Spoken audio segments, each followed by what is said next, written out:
Gadis dingin tuan muda. Bab 036. Aku pergi dulu, lalu Sonia keluar dari sana. Pertemuan dan pertengkarannya dengan Rahmi yang tidak tepat, membuat moodnya buruk. Anak sialan itu, geram Sonia.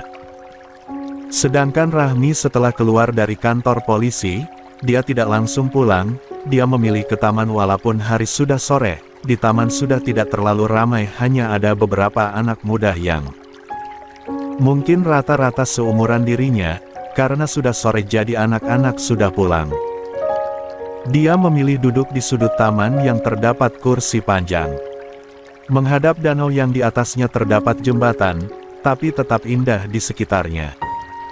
Rahmi duduk diam dengan sorot mata penuh dendam. Lo akan menderita Sonia. Tunggu pembalasan gue pastikan kali ini lo nggak akan bisa lolos dan untuk Sally dia akan tetap mendapatkan pembalasan setimpal, guman Rahmi. Pertengkarannya dengan Sonia tadi cukup menguras tenaga.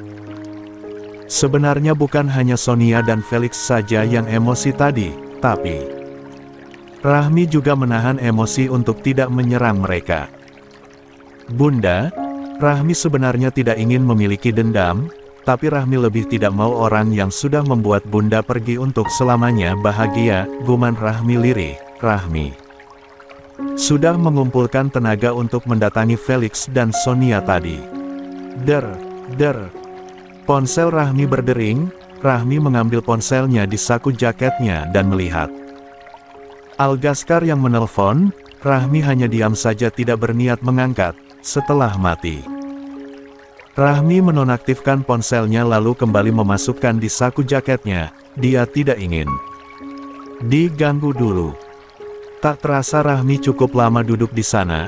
Hari sudah malam. Rahmi tersadar saat melihat sekitar sudah gelap dan sepi. Hanya beberapa orang yang baru datang.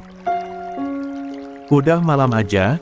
Kemudian Rahmi beranjak dari duduknya. Mending gue beli makan dulu aja, biar nanti nggak usah keluar lagi. Setelah lama berpikir akhirnya Rahmi memutuskan untuk membeli makan dulu.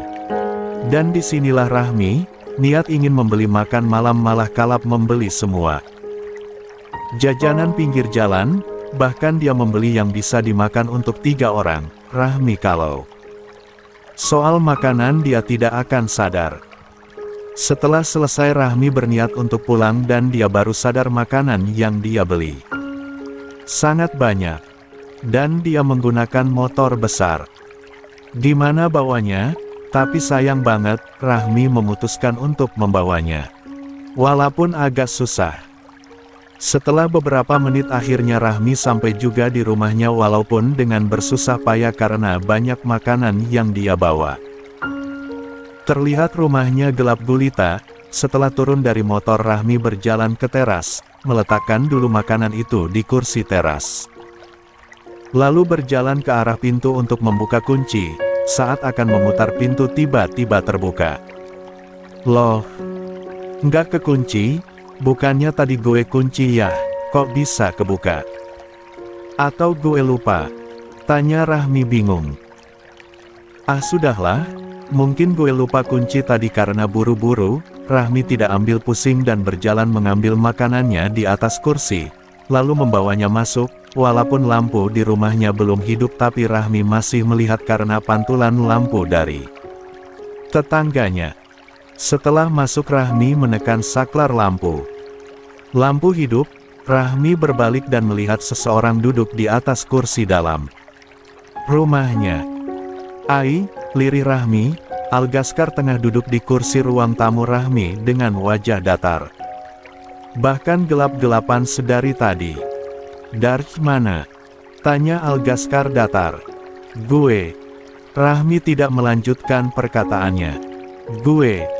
Algaskar menaikkan sebelah alisnya menunggu jawaban Rahmi. Melihat Rahmi, hanya diam. Algaskar kembali bersuara. Rahmi, panggil Algaskar melihat Rahmi hanya diam.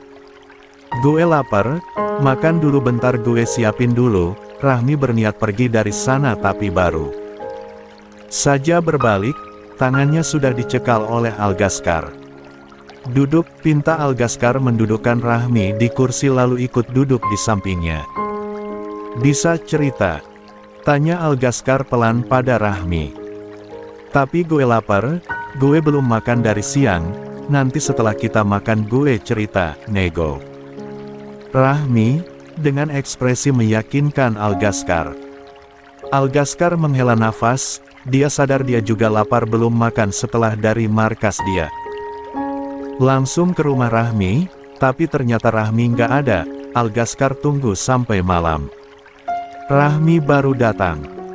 Ya udah sana, suruh Algaskar melepaskan Rahmi.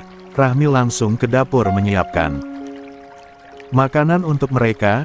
Untung saja Rahmi membeli banyak jadi bisa makan dengan Algaskar. Beberapa menit Rahmi kembali membawa beberapa piring makanan lalu meletakkan di meja. Kali ini mereka makan di depan TV bukan di meja makan.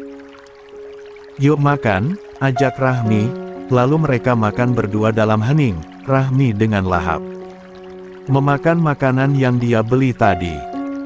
Lo beli makan sebanyak ini? Tanya Algaskar. Dia sudah kenyang tapi Rahmi sepertinya belum ada tanda-tanda akan berhenti makan. Makanan di piringnya tidak pernah berkurang, karena selalu dia tambah. Gue lapar, terus malas kalau harus keluar jadi gue beli aja baru pulang, jawab Rahmi. Sebanyak ini lo bisa habis? Bisalah, gue itu lapar banget. Rahmi merasa sangat lapar setelah tenaganya terkuras berdebat dengan Sonia tadi. Entar perut lo sakit, ujar Algaskar lagi, melihat Rahmi makan cukup rakus. Enggak kok, kenapa? Aneh ya gue makan banyak? Tanya Rahmi. Enggak, makan aja banyak, biar badan lo besar nggak kecil kayak gini, jawab Algaskar. Melihat badan kecil Rahmi, dia heran makan Rahmi banyak tapi kenapa badannya kecil. Gue itu makannya banyak, tapi emang badan gue aja yang kecil, balas Rahmi. Ya udah lanjut makan, terus kita bicara, perintah Algaskar. Rahmi kembali fokus ke makanannya, tinggal sedikit lagi akan habis. Beberapa menit setelah habis, Rahmi membereskan bekas makan mereka. Setelah mengantar ke dapur, Rahmi kembali berjalan ke arah Algaskar. Jadi, apa? Tanya Rahmi. Jadi lo tadi kemana? Tanya Algaskar memperjelas. Sebelum gue jelasin sama lo, boleh nggak gue nanya sesuatu? Pinta Rahmi. Algaskar menaguk, lo mau tanya apa? Gue jawab, ujar Algaskar. Kenapa lo kayak gini sama gue? Kayak gini gimana? Ya lo perhatian sama gue merasa lo overprotective sama gue, kayak gini, gue. Kemana lo sampai nunggu dan nanya gue dari mana, emang nggak boleh? Tanya Algaskar santai. Ya aneh aja gitu, kita nggak sedekat itu, nggak mungkin kan lo kayak gini hanya karena mama lo sahabat deket bunda gue, dan jangan bilang ini permintaan mama lo. Tebak Rahmi, lo nggak harus segitunya. Kalau memang lo nggak bisa nolak nyokap lo, gue yang minta nggak perlu lo sampai serepot ini. Bantuan lo sama keluarga lo selama ini udah lebih dari cukup, lo nggak perlu repot, lo punya kehidupan sendiri. Gue nggak mau kejadian tadi pagi terulang lagi cuma karena gue, tegas Rahmi pada Algaskar. Dia harus meluruskan semua ini. Kejadian apa? Tanya Algaskar seolah tidak tahu. Lo ribut sama Karel gara-gara gue, dan apa yang Karel katakan benar, lo kenapa jadi urusin ini, padahal awalnya lo nggak peduli, lo nggak ada ikut cam.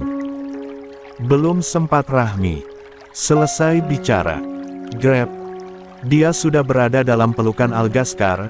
Rahmi yang dipeluk tiba-tiba berhenti berbicara. Jadi lo anggap selama ini gue perhatian sama lo karena permintaan nyokap gue? Tanya Algaskar, dengan Rahmi masih berada dalam pelukannya. Iyalah, apalagi? Jawab Rahmi acuh. Kita kan pacaran, ujar Algaskar santai. Rahmi yang mendengar perkataan Algaskar langsung melepas pelukannya. Nggak usah bercanda, nggak lucu, ujar Rahmi memutar bola mata malas. Kasih tahu sama tante, gue makasih banget sama bantuannya tapi nggak usah sejauh ini juga, gue tahu lo nggak nyaman tapi lo juga nggak bisa nolak. Rahmi, panggil Algaskar, kapan gue mau disuruh ngelakuin hal yang nggak gue suka? Kapan gue mau dipaksa? Dan kapan gue mau dekat dengan orang asing dan pura-pura suka? Serius Algaskar, tidak ada raut datar atau kebohongan di matanya. Al, gue nggak bercanda Rahmi, pernah gue sedekat ini dengan perempuan. Pernah gue mau urusin masalah orang. Pernah gue mau serepot ini nungguin lo sampai malam, jujur. Algaskar, maksud lo apa Algaskar? Tanya Rahmi bingung. Algaskar kembali membawa Rahmi ke dalam pelukannya, Rahmi yang dipeluk hanya diam saja, dia ingin mendengar jawaban Algaskar. Lo cewek gue mulai dari gue klien lo hari itu, nggak ada penolakan, nggak ada bercanda, gue serius, yakin Algaskar. Rahmi yang mendengar itu hanya diam saja, bingung. Harus menanggapi bagaimana, antara kaget dan tidak percaya. Rahmi, panggil Algaskar tapi tidak ada tanggapan. Rahmi, panggil Algaskar lagi menarik hidung Rahmi. Aduh, lo kenapa narik hidung gue, pekik Rahmi. Yah lo kenapa diam aja? Heran, Algaskar. Gue kaget, lo kalau ngomong ngadi-ngadi tahu nggak, kesal Rahmi. Gue udah bilang, gue nggak bercanda, tegas Algaskar. Tapi Al, lo nggak tahu kehidupan gue sebenarnya, ujar Rahmi. Makanya kasih tahu gue, biar gue tahu. Gue belum siap, dan harus lo tahu gue nggak bisa percaya dengan siapapun di dunia ini, jelas Rahmi. Walaupun untuk Algaskar ada sedikit rasa percaya itu, tapi dia takut kecewa dia. Tidak ingin disakiti karena rasa percaya itu. Kenapa? Rahmi, gue nggak minta lo buat percaya sama gue, cukup lo jadi cewek gue. Selebihnya itu urusan gue, tegas Algaskar yang tidak terima penolakan. Al, apa lagi? Gue udah bilang gue nggak terima penolakan. Algaskar tidak ingin dibantah lagi. Ya udah terserah lo, tapi jangan nuntut gue apapun, jangan kekan gue, jangan larang gue ini itu, ujar Rahmi memberi syarat. Jawab Algaskar, tapi bukan berarti dia akan mengikut syarat yang Rahmi katakan. Dia terima saja dulu, Algaskar mana mau dibantah. Sekarang jelasin sama gue lo dari mana? Lanjut Algaskar, baru juga Rahmi memberi syarat. Lo kan bilang gak akan nuntut gue. Kapan gue bilang gitu? Tanya Algaskar. Tadi. Kapan? Gue bilang apa? Rahmi jadi kesal melihat sikap menyebalkan Algaskar. Algaskar, gue nggak mau. Gue nggak terima penolakan, dan gue nggak pernah setuju apapun syarat lo, yang gue tahu lo cewek gue. Algaskar semakin menyebalkan bagi Rahmi. Rahmi memutar bola matanya malas. Gue kok ngantuk ya, ucap Rahmi. Sengaja agak dibesarkan. Ya udah sini gue temenin tidur, santai. Algaskar membuat Rahmi melotot. Nggak apaan, mesum lo, sewot Rahmi. Ya udah cerita, gue nggak akan biarin lo tidur sebelum cerita, kecuali gue temenin tidur. Tawar Algaskar santai. Rahmi menjadi kesal mendengar ucapan Algaskar. Lo mau gue cerita apa? Tanya Rahmi mengalah. Lo tadi dari mana? Mulai Algaskar. Gue dari kantor polisi. Ketemu. Ketemu siapa? Sela Algaskar cepat. Lo bisa jangan potong dulu nggak? Kesal Rahmi. Yah, lo ngapain ke kantor polisi? Mau jengukin Felix? Datar Algaskar.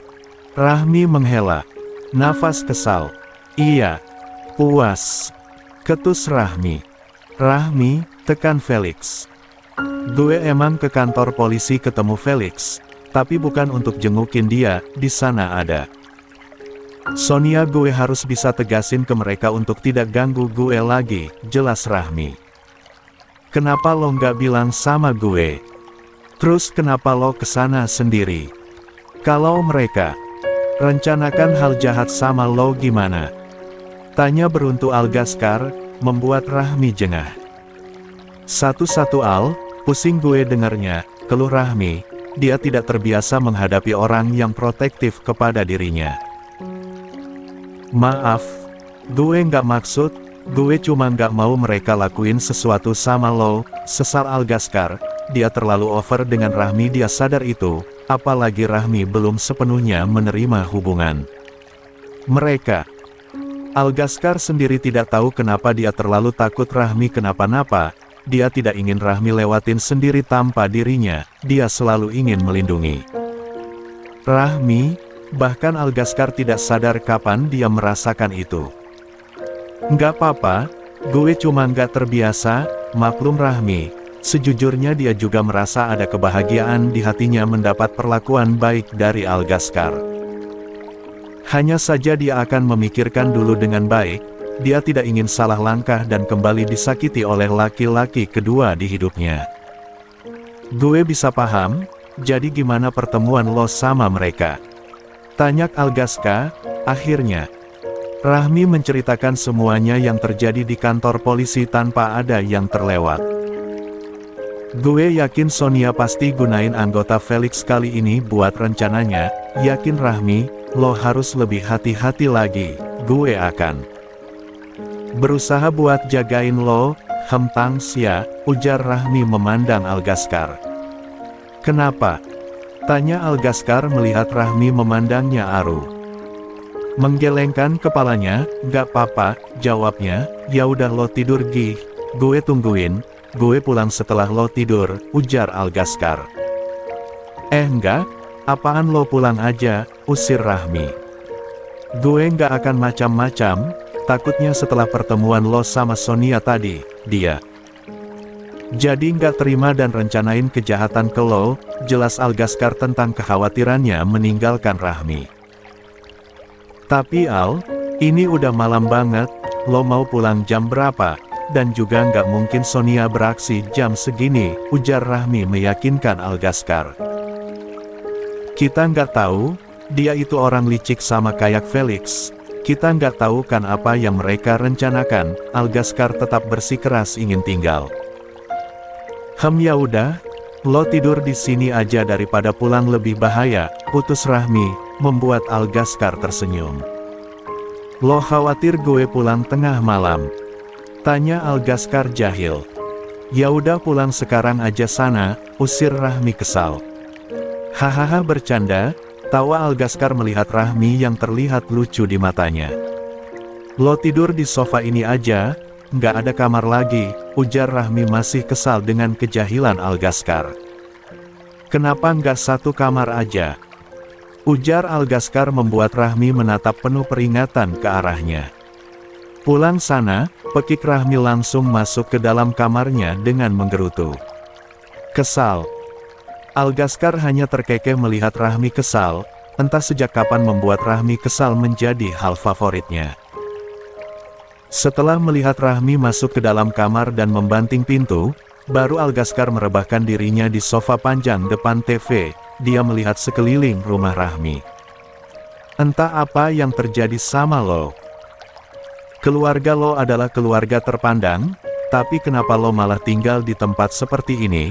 Melawan ibu tiri lo sendiri, gue jadi penasaran dengan ayah lo, guman Algaskar dalam hati. Dia belum mengantuk, Algaskar tidak pernah tidur cepat, jam segini masih pagi menurutnya, dia bisanya akan ada di markas di jam-jam seperti ini, tapi sekarang dia tidak mungkin pergi, karena bosan dan belum mengantuk. Algaskar akan bermain game di ponselnya.